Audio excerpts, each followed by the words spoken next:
Alors, je vais continuer sur le super sujet de la puissance des paroles. Êtes-vous tanné? Pas moi. Moi, je ne suis pas tanné. On va voir pourquoi que moi, je ne me tanne jamais de ce sujet-là. Donc, j'ai juste une question. Donc, je parle de... on fait un thème sur la puissance des paroles, l'autorité spirituelle qui va avec les paroles. Je veux juste savoir, à part mon épouse, elle n'a pas le droit de répondre, combien pensez-vous qu'on parle de mots à la minute? Ça dépend qui? Mettons ta femme, Marcel. Mettons ta femme, elle parle combien de mots à la minute?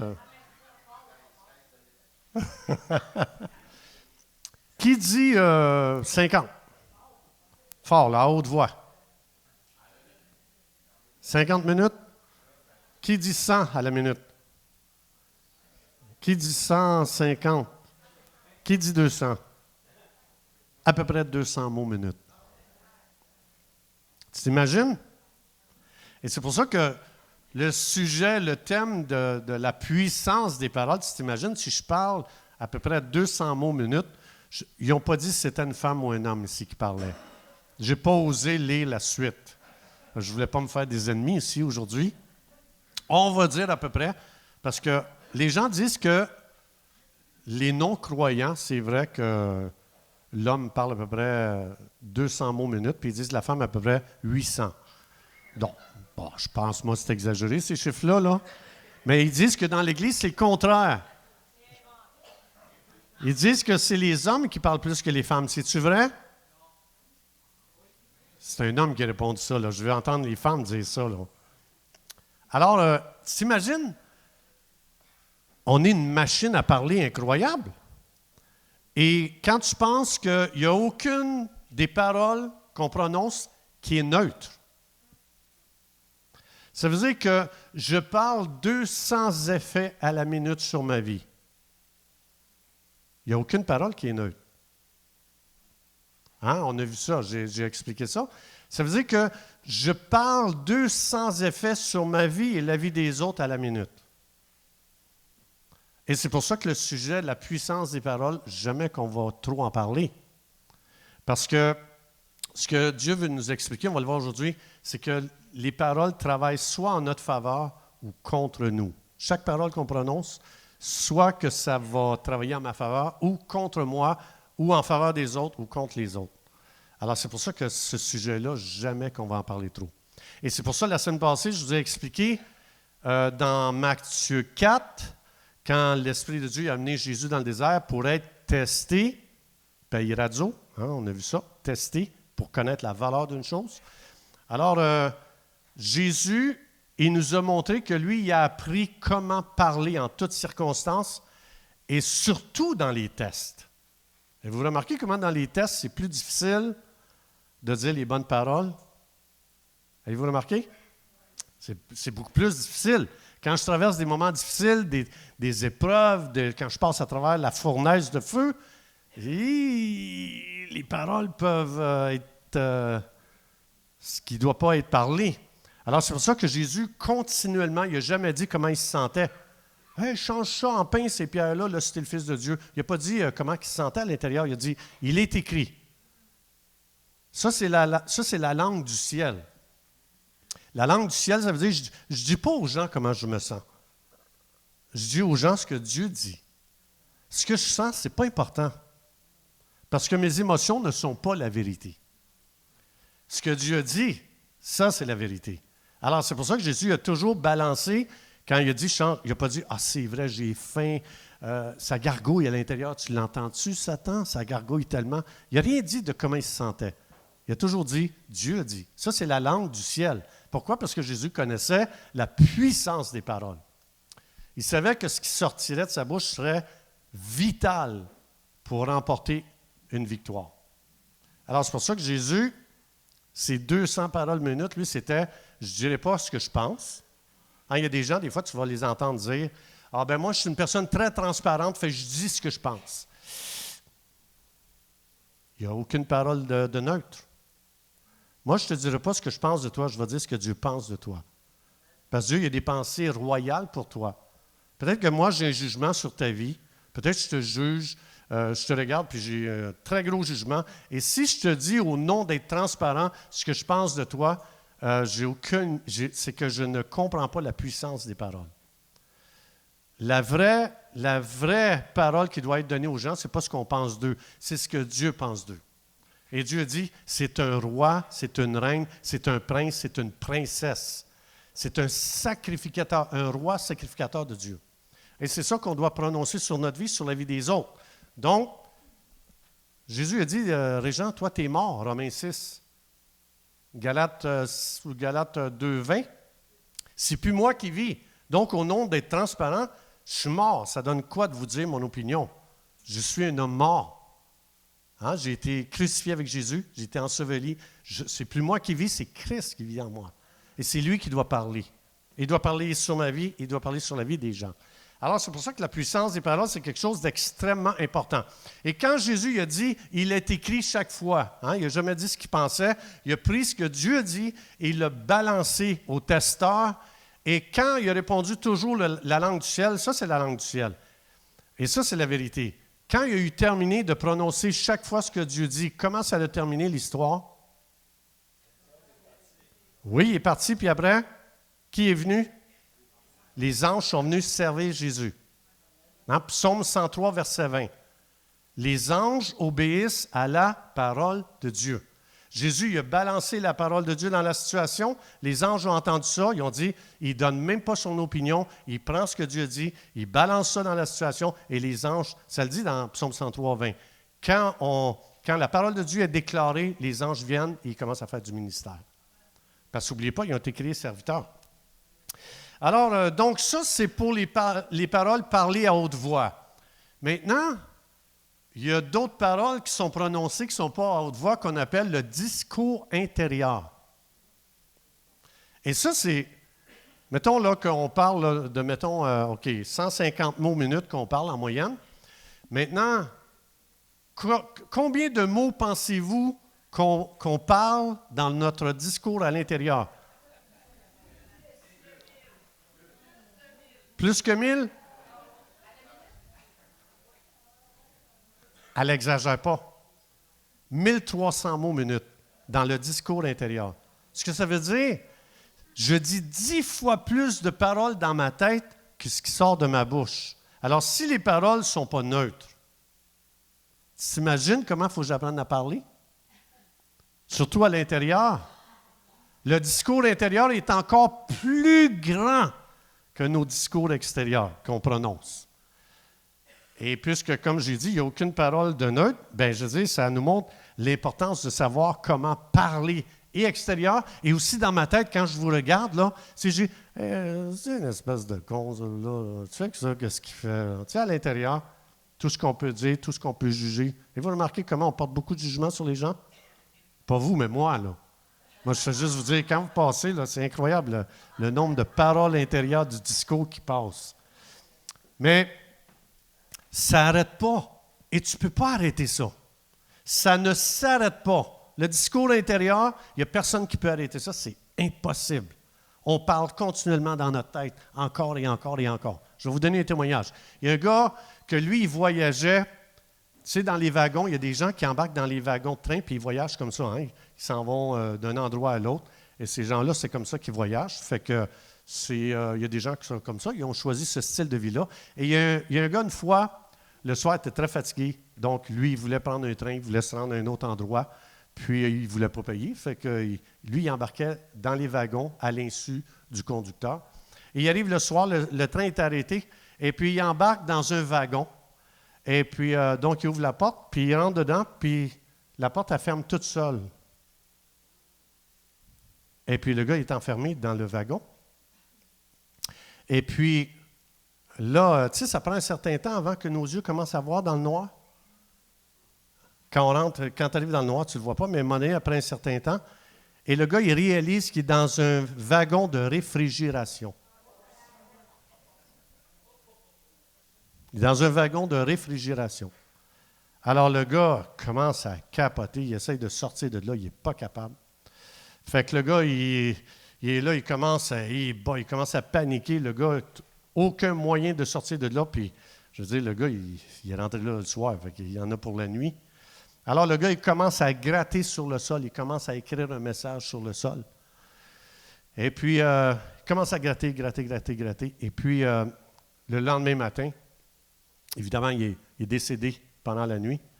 Et puis, le lendemain matin, il y a une équipe de réparation de compresseurs qui vient. Et puis, il ouvre la porte du wagon, puis il trouve le gars là mort. Et mort gelé. Et puis, le gars, ils ont vu ça, là, tu sais, qu'il avait commencé à écrire. Et puis, les autres s'en venaient réparer le compresseur qui ne marchait pas dans ce wagon-là. Et ils ont trouvé le gars mort, puis la température, c'était peut-être quoi, 12 Celsius? Et le gars est mort. Dites-moi, qu'est-ce qui a tué ce gars-là? Son discours intérieur. Le gars, il a commencé, il n'a pas dit « Hey, moi, je suis fait, c'est un wagon de réfrigération. » Le gars, là, il parle 1300 mots, minutes dans sa tête. « Je suis fini. Moi, je crève ici. » Et le gars, il criait de toutes ses forces. Personne n'entendait. Le gars, tu t'imagines, ce qui l'a tué, c'est même pas l'événement. C'est son discours intérieur. Et ça, j'ai des milliers de témoignages comme ça, des gens. Il y en a un autre, un moment donné, si on va voir son médecin, le médecin dit ah, « Tu as un cancer, tu es fini, c'est un cancer malin, tu en as pour 2 semaines à vivre. » Le gars, il part, mon ami, tu sais comment le discours intérieur travaille. Là, ce n'est pas 1300 mots minutes, probablement, c'est beaucoup plus que ça. Et le gars, il décède. La famille fait faire une autopsie. Le gars, il n'a aucun cancer. Qu'est-ce qui l'a tué? Son discours intérieur. La puissance des paroles. Et c'est pour ça que c'est important de comprendre la puissance des paroles. Il y a beaucoup de choses que nous, on pense que c'est les événements qui nous affectent. Quand Dieu dit non, c'est ton discours intérieur qui t'affecte. C'est ton discours intérieur qui te détruit. Toi, tu penses que c'est les autres qui te détruisent, c'est les circonstances, c'est les événements. Dieu dit no way, c'est ton discours intérieur. Tu ne connais pas la puissance des paroles et c'est ça qui te tue. C'est ça qui te rend malade. Tu t'imagines combien de mariages ont été détruits par des discours intérieurs? Combien de relations ont été détruites par des discours intérieurs? Combien de santé ont été détruites par des discours intérieurs? Et c'est pour ça que la Bible nous enseigne comment apprendre. Quand on se convertit, la Bible nous enseigne comment maintenant développer un langage céleste, une langue céleste. Et on va voir ça ensemble. Alors, donc, il faut savoir que le gars, en fait, ton cerveau, là, il ne fait pas la différence entre l'imagination et la réalité. Si tu dis, moi, je finis, je meurs ici cette nuit, c'est incroyable le nombre de personnes qui sont décédées juste par la puissance des paroles. Et donc, parce que le cerveau ne fait pas la différence. Il y a plein de tests qui ont été faits. Aujourd'hui, ce n'est pas mon sujet, là. Mais je veux juste vous montrer, là, je vous ouvre ma vie, OK? Là, je vous ouvre ma vie, ne me jugez pas. Je vous ouvre ma vie, je vais vous dire un événement que j'ai vécu dans ma vie et que j'ai eu beaucoup de difficultés avec le discours intérieur. Puis je vais vous montrer c'est quoi. C'était ma fête, à un moment donné. Et ma femme m'a acheté ça comme cadeau de fête ici. Regardez ça.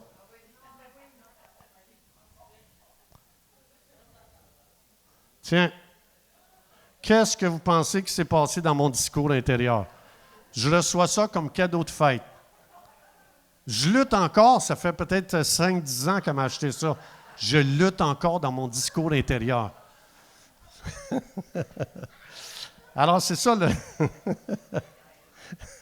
Donc, je vais le lire des fois au cas. Alors, note à mon mari. Ton souper est dans le livre de recettes. À la page 42, les ingrédients sont à l'épicerie. Voilà. Alors, mesdames, je viens de vous équiper pour éduquer votre mari. Alors, moi, j'ai lutté longtemps avec ça. Là, il y avait plein de paroles qui me disaient « Elle t'aime plus, elle te néglige, elle ne veut pas prendre soin de toi. » Il a fallu, mon ami, crois-moi, j'ai étudié là, de Genèse à Apocalypse pour détruire ce discours-là. Là. OK. Alors, on va regarder qu'est-ce que Dieu dit concernant pour nous éviter que les discours intérieurs ou même extérieurs travaillent contre nous. OK? Je vais vous donner ici qu'est-ce que Dieu dit. Alors, regardez bien, je suis dans le psaume 107, verset 20, un verset que j'aime de tout mon cœur. Nous sommes devenus malades et faibles. Donc, c'est des gens ici, dans le psaume 107, tu as 4 scénarios de gens qui sont arrivés au bout d'eux-mêmes dans des endroits extrêmement périlleux, menaçants. Et puis, les situations, les circonstances étaient menaçantes, mais je vais en sortir une. Et puis, il dit ici, cette catégorie de gens-là était devenue malades, faibles, incapables de supporter la vue de la nourriture. Quand tu es rendu, tu as dédain de la nourriture, ça veut dire que tu es dans une dépression. Quand tu n'es même plus capable de sentir la nourriture, ou le corps peut être débalancé, mais en général, ici, le contexte, c'est des gens qui sont en dépression. Pour faire une dépression, il faut qu'il y ait un discours intérieur très puissant. Ton discours intérieur, il a travaillé contre toi, il a détruit ta santé. Bon, il y a d'autres raisons pour faire une dépression. Ça se peut que ce soit hormonal, ça se peut, etc., etc. Mais ici, le contexte, c'était des gens qui se sont détruits eux-mêmes, juste par leur discours intérieur. Ils sont devenus malades, ils ont détruit leur santé. Alors ici, regardez bien qu'est-ce que Dieu va dire. Dieu, qu'est-ce qu'il va dire ici, qu'est-ce qu'il va donner comme antidote. Nous nous sommes approchés des portes de la mort. Tu t'imagines donc qu'ils étaient rendus très, très loin. Ils n'ont pas lâché le discours intérieur immédiatement. Ils en sont arrivés, il était fini, là, ils crevaient. Là. Alors, il dit, alors on a crié au Seigneur, « Aide-nous, Seigneur, sauve-nous. » Il l'a fait. Maintenant, vous allez voir que Dieu, moi, quand je vois quelqu'un qui est malade, sa santé est vraiment affectée profondément, au point qu'il est sur le point de mourir, quel est l'antidote que Dieu donne, vous pensez, à quelqu'un qui est malade à ce point-là? Médicaments? Des spécialistes? Regardez bien qu'est-ce que Dieu va expliquer, le pourquoi que ces gens-là en sont arrivés là. Regardez qu'est-ce que Dieu va dire. Dieu répond, il donne l'antidote. Dieu envoya un autre discours pour contrecarrer le discours qu'il entretenait. Dieu est en train de dire, je vais t'envoyer ma parole. Ben attends, je suis malade de la médication. Dieu, non, ton problème, c'est pas que tu manques de médication, tu ne sais pas comment parler dans ta tête. Il va envoyer sa parole, puisque j'ai entretenu un discours empoisonné qui m'a amené dans une dépression. Dieu va dire, je vais te donner des paroles en santé, de vie, de guérison, de restauration, d'édification, d'encouragement, de nouvelles images de toi, et ça va te guérir. Parce que c'est ton discours intérieur qui t'a amené là. Et si je te pourvois à des paroles pour avoir un nouveau discours intérieur, tu vas guérir.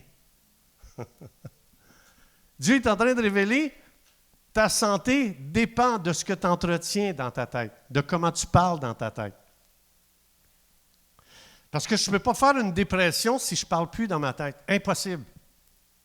Et c'est pour ça que Dieu va dire ici, Dieu envoya sa parole et il les guérit, les fit échapper des portes de la mort. Alors, comme je l'ai dit tantôt, on ne peut pas arrêter le discours intérieur. Ces 1300 paroles-là, ils vont toujours être là, continuellement. Alors Dieu dit, au lieu maintenant que toi, la source de tes paroles vienne de toi, « Ah, je ne suis pas bon, je ne suis pas fin, je ne suis pas un bon mari, je ne suis pas un bon chrétien, je ne suis pas marié, personne ne m'aime, personne ne m'appelle, je suis rejeté, je suis abandonné, on me néglige, on ne reconnaît pas mes dons. » Dieu dit, au lieu de continuer avec ces paroles empoisonnées qui vont détruire ta santé complètement et qui vont t'amener même à une dépression, je vais maintenant te donner, moi, des paroles, parce que Dieu, dans sa tête et de sa bouche, sort que la vie, que la guérison, que la délivrance, que la victoire, que la restauration, que l'édification, que l'encouragement. Tu es un prince, tu es une princesse, tu es un super enfant de Dieu, tu es un sacrificateur, tu es un roi, tu es une reine.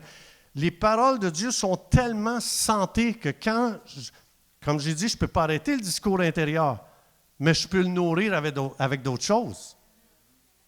C'est ça la différence. Et donc ici, Dieu, qu'est-ce qu'il va faire? Il va réapprendre les gens à parler. Je vais donner d'autres sortes de paroles. Nous autres, c'est pour ça que quand quelqu'un fait une dépression, ça se peut que tu as besoin d'un substitut pour ramener la chimie de ton corps. Ça se peut. Parce qu'il y a des fois, j'ai tellement entretenu un discours empoisonné que ça a complètement débalancé la chimie de mon corps. Dans ce temps-là, ça se peut que j'ai besoin d'un soutien temporaire pour rebalancer la chimie. Je vais vous expliquer ça, comment ça fonctionne. Ça se peut que j'ai besoin de quelque chose pour ramener la chimie de mon corps. Mais si je ne réapprends pas à parler, même avec un soutien, un substitut qui est venu remettre, mettons, la chimie du corps en ligne, si je n'ai pas réappris à parler après, je vais me retrouver encore là. Puisque c'est mon discours intérieur qui m'a amené là, je dois réapprendre à parler intérieurement. Discours intérieur. Alors Dieu, c'est pour ça ici qu'il leur donne sa parole. Alors je vais vous donner, j'ai préparé quelque chose un petit peu scientifique, mais pas compliqué. Je vais juste vous expliquer un petit peu pourquoi Dieu dit qu'il envoya sa parole et il l'a guéri. Pourquoi que la parole de Dieu vient guérir les gens? C'est impossible que tu lis la Bible et qu'il ne se passe pas un miracle dans ta vie, une guérison, une délivrance, une victoire, une transformation. C'est impossible. C'est une impossibilité si c'est les paroles de Dieu. Alors ici, regardez bien, la première chose qu'il faut savoir, Dieu, il est le Créateur. Psaume 139, ça explique que Dieu nous a créés d'une façon magnifique, extraordinaire. Donc Dieu, quand il a créé le cerveau, il l'a créé avec des neurones. On a à peu près 100 milliards de neurones dans le cerveau. OK? Le cerveau, il envoie continuellement des signaux, parce que c'est une cellule nerveuse. Hein? Le neurone, c'est une cellule nerveuse. Donc, ça veut dire, quand elle reçoit une parole, elle ne sera pas neutre. Elle, le neurone, ou lui, le neurone, ou les neurones, il reçoit une parole. Pour ça que Dieu dit, il envoya sa parole, les guérit. Parce que quand la parole vient et que le neurone la reçoit, c'est une cellule nerveuse. Elle va envoyer des signaux électriques et chimiques. Psaume 139, quand tu lis ça, c'est extraordinaire comment Dieu nous a fait. Alors, ici, tu t'imagines, les signaux voyagent à peu près à 400 km/h. Boy, que j'aimerais ça être une neurone, moi. Plus de police, droit de faire 400 km/h. Hey, wow, moi, j'aimerais ça. Donc ici, ça veut dire qu'à l'intérieur du cerveau, tu vis continuellement un orage électrique. Parce que chaque neurone elle relâche un courant électrique. Mais il faut qu'elle reçoive de l'information pour faire ça. Pas d'information, pas de signaux électriques. Pas de signaux électriques, pas de signaux chimiques. C'est de même que ça marche. C'est Dieu qui a créé ça comme ça. Alors, quand je reçois de l'information, ensuite de ça, ce que vous voyez ici, c'est en train de transmettre des produits chimiques, des signaux chimiques qu'on appelle les neurotransmetteurs. Donc ça, c'est juste un petit cours un petit peu là, sur comment ça fonctionne. Pour comprendre, Dieu, envoya sa parole, il les guérit. Donc la raison, j'essaie juste d'avoir mon vidéo. Bon, il ne veut pas. OK. Alors, comment ça fonctionne? Ça fonctionne comme ceci. Il y a une parole qui atteint les neurones. Les neurones sont activés, c'est des cellules nerveuses. Ils sont activés, ils envoient des signaux électriques et ça s'en va jusqu'à l'extrémité de la neurone et ça relâche ce qu'on appelle des neurotransmetteurs qui sont des signaux chimiques. Ça va activer les glandes dans ton corps et les glandes sécrètent des hormones. C'est pour ça que quand j'ai tellement entretenu un discours empoisonné, j'ai changé tellement la chimie du corps parce que les glandes ont sécrété des hormones dans le corps. Puis quand le corps a tellement entretenu des paroles empoisonnées, bien, toute la chimie du corps devient empoisonnée. C'est pour ça que j'ai dit, ça se peut qu'on a besoin d'un soutien pour amener la chimie du corps. Et c'est la raison pourquoi Dieu dit, j'ai envoyé ma parole, vie, santé, ça va complètement envoyer des nouveaux signaux électriques dans les neurones et les neurones vont envoyer de nouveaux produits chimiques, neurotransmetteurs. Ils vont activer les glandes vont sécréter des bonnes hormones.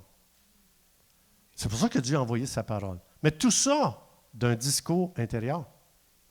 C'est pour ça que Dieu ici il est en train de montrer le problème. Le problème, c'est de ou le problème, c'est de parler le mauvais discours à l'intérieur. C'est terrible qu'est-ce il peut t'arriver. Donc, comme j'ai expliqué tantôt, le gars dans le wagon, c'est exactement qu'est-ce qui est arrivé. Donc, qu'est-ce que ça veut dire?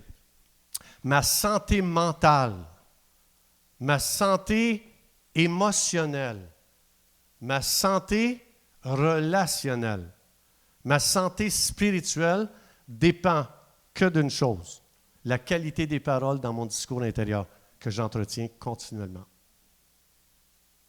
Donc, je veux ici, alors comme je disais tantôt, là, donc, excusez-moi, alors ici, c'est comme je vous expliquais, les signaux ne restent pas juste dans la tête, ils sont envoyés partout dans le corps, comme j'ai expliqué tantôt. Donc, ça, c'était juste pour comprendre rapidement un petit peu qu'est-ce que Dieu voulait expliquer ici, la raison pourquoi c'est important. Maintenant, regardez bien ici, Colossiens 1,16. Il veut absolument... Il aime ça, lui. Ça. Tu ne vas pas là, toi, aujourd'hui. Alors, dans Psaume 139, Dieu dit, c'est moi qui t'ai créé, qui t'ai formé dans le ventre de ta mère. Ça veut dire, quand Dieu t'a fait, quand Dieu t'a fait, il t'a fait, comme ça dit ici dans Colossiens 1,16, tout a été créé par lui. Tes neurones ont été créés par Dieu. Mais pas juste par Dieu, pour Dieu. Ce que ça veut dire, quand Dieu a créé les neurones, il ne l'a pas créé pour que la neurone, ou le neurone, j'ai toujours de la misère, je l'appelle toujours au féminin, que le neurone reçoive la parole de Dieu pour vivre en santé. Parce que le neurone a été créé par lui, mais aussi pour lui. Les paroles, les discours empoisonnés qu'on entretient ne viennent pas de Dieu. Alors, c'est lui qui a pourvu la nourriture des neurones. C'est lui qui l'a donné. Un exemple. Tu es créateur d'un automobile, tu as créé un moteur pour l'auto, et puis dans le livre d'instructions, tu dis, dans le moteur, je l'ai créé pour qu'il y ait de l'huile. Toi, tu mets de l'eau. Qu'est-ce qui arrive? Dieu dit, j'ai créé tes neurones pour que ce soit la parole de Dieu qui vienne les activer. Quand ils sont activés, ils vont envoyer les bons signaux. Bons signaux vont envoyer les bons signaux chimiques aussi. Bons signaux chimiques, ça va te produire la santé dans ta vie. C'est pour ça que tu vas voir, lis la Bible, tu vas voir que ta santé dépend des paroles de Dieu. Tu vas voir ça. Tu vas voir ça. Alors, c'est ce que Jésus ici il est en train de dire. De là, ça vient ceci. Regardez bien. Psaume 1,3.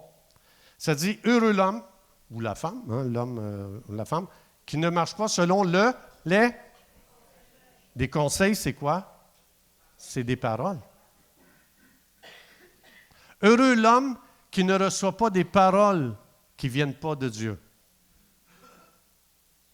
Qu'est-ce qu'il est en train de dire? Ta santé émotionnelle vient des paroles que tu reçois. Il commence heureux, ta santé émotionnelle. La personne qui va vivre une santé émotionnelle, c'est une personne qui ne reçoit pas certaines sortes de paroles. Conseil des méchants. Mais c'est des paroles. Puis il est en train de dire, ta vie émotionnelle dépend de la qualité des paroles que tu reçois. Et il va continuer après, il dit, qui ne s'arrête pas sur la voie des pécheurs. Tu vois des gens qui n'honorent pas Dieu, tu t'arrêtes sur leur voie, puis tu dis, eux autres, je ne comprends pas, ils ne sont même pas chrétiens, ils ont l'air heureux, eux autres. Puis là, tu commences dans ta tête, le discours intérieur part, parce que tu les envies.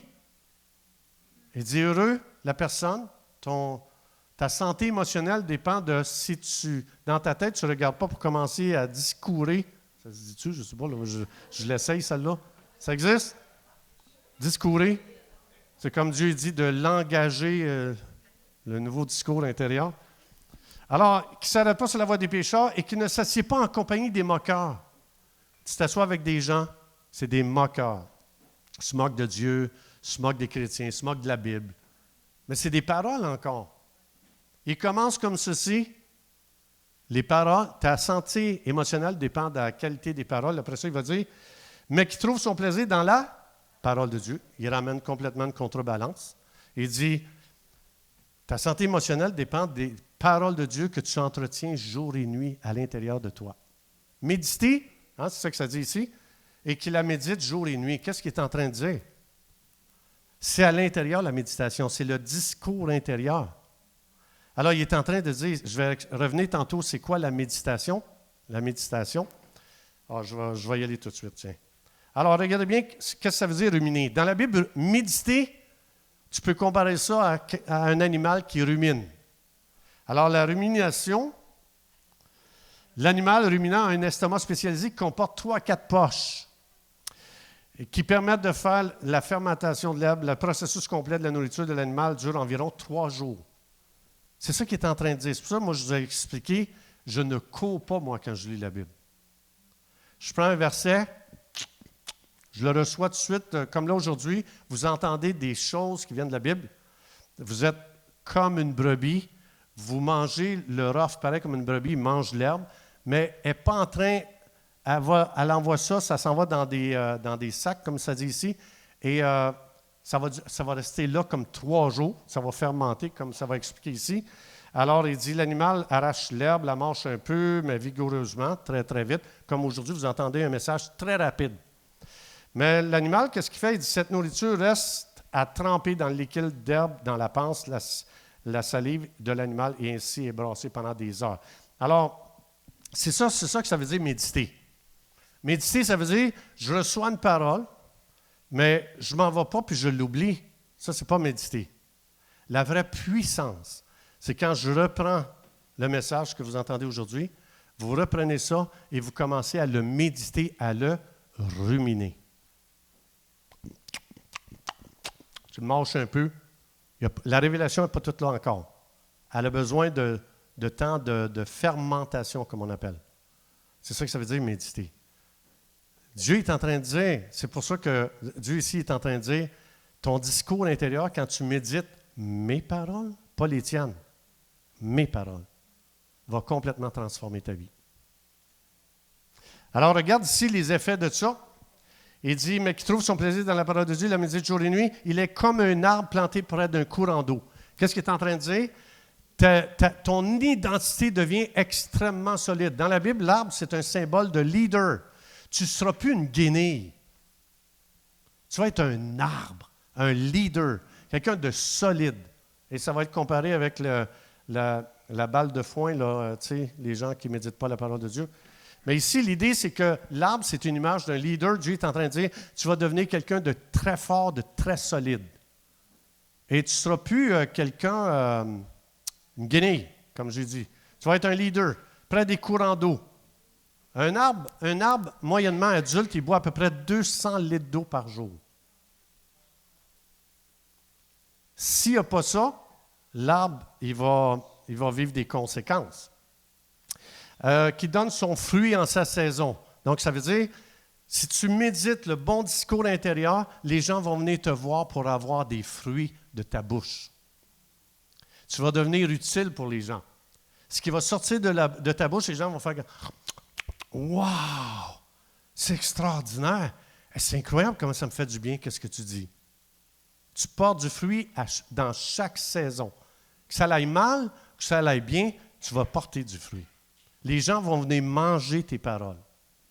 Ça, c'est pour les gens qui entretiennent un discours intérieur que la source de ces paroles-là vienne de Dieu. Ce n'est pas leurs paroles à eux autres, ce n'est pas leurs pensées qu'ils te donnent. Ils te donnent des paroles qui viennent de Dieu et ça dit, c'est comme du fruit. Les gens vont se nourrir de ce que tu es en train de relâcher dans ta vie. Et ça dit, et dont le feuillage ne flétrit point.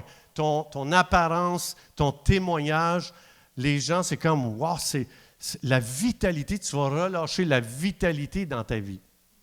Tout ça par un discours intérieur. Ça veut dire que tu ne forces pas. Les gens qui se forcent à être des bons croyants, c'est des gens qui n'ont aucun discours intérieur qui vient des paroles de Dieu. Donc, eux autres, il faut qu'ils forcent. Il faut que je travaille sur moi. Il faut que je travaille sur ma patience. Il faut que je travaille sur mon impatience. Non.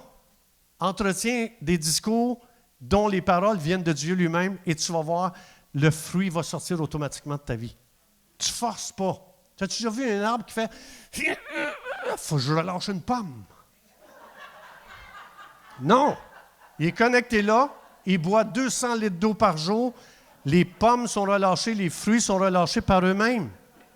La vie chrétienne difficile, c'est une vie chrétienne où est-ce qu'il n'y a pas de parole, de discours intérieur qui est entretenu, qui vient de la vie. On ne force jamais. On ne force pas. Tu fais juste boire. Tu bois ces paroles. C'est extraordinaire ce que ça produit dans ta vie. Puis il n'y a aucune parole, qui est sans puissance quand elle vient de Dieu. Ça, c'est la merveille. Il dit, et tout ce qu'il fait lui réussit. C'est une personne à succès. C'est incroyable. Tout ça par un discours intérieur. Tout ça parce que la qualité des paroles qui coulent à l'intérieur de toi, c'est des paroles qui trouvent sa source en Dieu. C'est pour ça que ce n'est pas la pensée positive. La pensée positive n'a pas des paroles de vie. C'est des paroles qu'on invente nous-mêmes. Nous sommes la source des paroles positives. Dieu, c'est des paroles théotives. Je viens de l'inventer, là. Vous pouvez l'écrire puis envoyer ça au dictionnaire. Ça veut dire, je ne les invente pas, ces paroles-là. C'est Dieu qui me les donne. Et c'est pour ça qu'elles sont puissantes. Parce que ce n'est pas moi qui les ai relâchées au départ. Dieu les a relâchées, je les prends, je tourne ça, comme j'ai dit, je rumine. Et les effets de ça, c'est extraordinaire dans la vie d'une personne. Tout ça sans forcer. En se reposant. Je fais juste entretenir le bon discours intérieur. Moi, je me souviens, je termine avec ceci. Quand je me suis converti, moi aussi, j'étais dans le nouvel âge en passant. Tous les livres des grands maîtres, Omram, Mikhaël Ivanov et tout le tralala. Je lisais ces livres-là, puis vraiment, je m'entretenais. Et moi aussi, quand je me suis converti, j'ai eu ces combats-là, des gros combats. Et je n'arrivais plus à contrôler mes pensées. Et le pasteur qui était là, qui nous donnait la formation de disciples, justement, comme Linda fait, le pasteur, il dit, là, je comptais tous les combats, comment est-ce que dans ma tête, je voyais du feu. Écoute, je n'arrivais pas à contrôler ces choses-là. Et le pasteur, il est arrivé avec une petite boîte, tout petite, à peu près ça de grande. Fait qu'il dit, tiens, tu vas être guéri, tu vas complètement être délivré avec ça. Fait que je dis, c'est quoi ça? Il dit, ça, c'est 400 versets que tu vas apprendre par cœur. J'ai fait comme, quoi? Et il dit, tu vas entretenir ta tête avec ces paroles de vie-là. Je te promets que tu n'auras plus de problème. Fait que je prenais ça, puis j'en prenais un par jour. Je partais le matin, je mettais ça dans ma poche. Et puis j'ai dit, aujourd'hui, c'est lui que je vais apprendre par cœur et que je vais comme entretenir et je vais inviter le Saint-Esprit qui vienne allumer mon imagination pour voir tout ce qui est autour de ça. Et j'ai appris 400 versets par cœur. Et j'ai plus jamais eu de problème après. Parce que mon discours intérieur était tellement nourri de paroles de vie, des paroles de guérison, des paroles de restauration, j'ai été complètement libéré. Ma santé a été guérie, il y a plein de choses qui s'est passées dans ma vie. Des délivrances sur délivrance, sur délivrance, sur délivrance. Je ne disais pas, il faut que j'arrête ça, il faut que je lâche ça, il faut que je change ça. Non. Je faisais juste entretenir ce discours-là intérieur. Et en entretenant ça, plein de choses qui sont tombées dans ma vie sans focaliser dessus. Moi, je dis aux gens, enlève tes yeux de sur toi. Mets-les sur ce que Dieu dit. Tu vas voir, il y a plein de choses qui vont tomber de ta vie sans essayer de t'en débarrasser. Tu fais juste entretenir ce discours-là.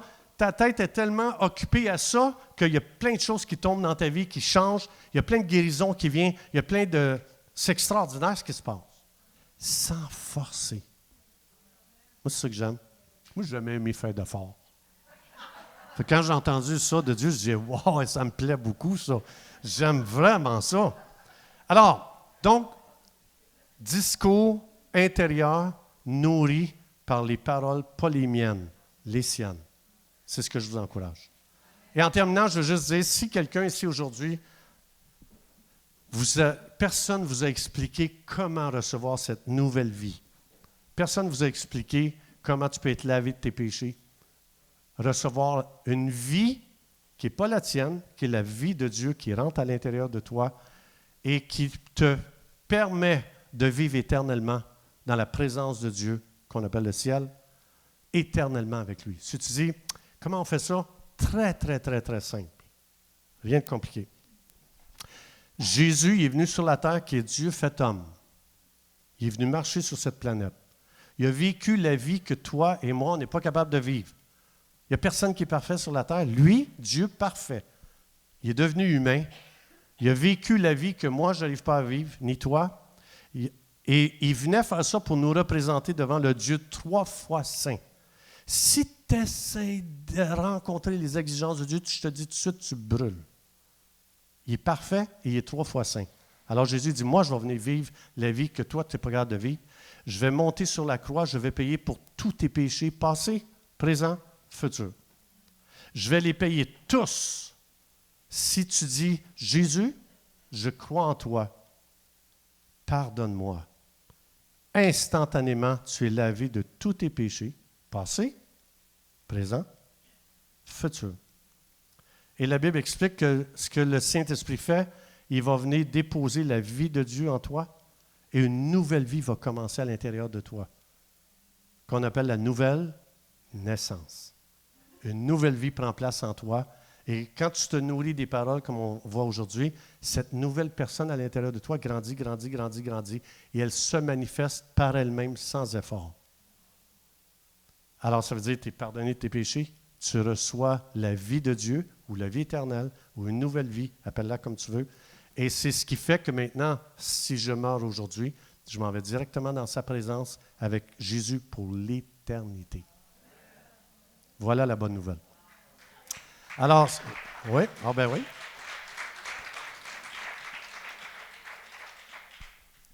Des fois, vous allez entendre, veux-tu être sauvé? Souvent, les gens, c'est du chinois pour les autres, ça. Sauvé de quoi, là? Je vais avoir un accident, puis je vais éviter l'accident. C'est quoi? Qu'est-ce que tu veux dire?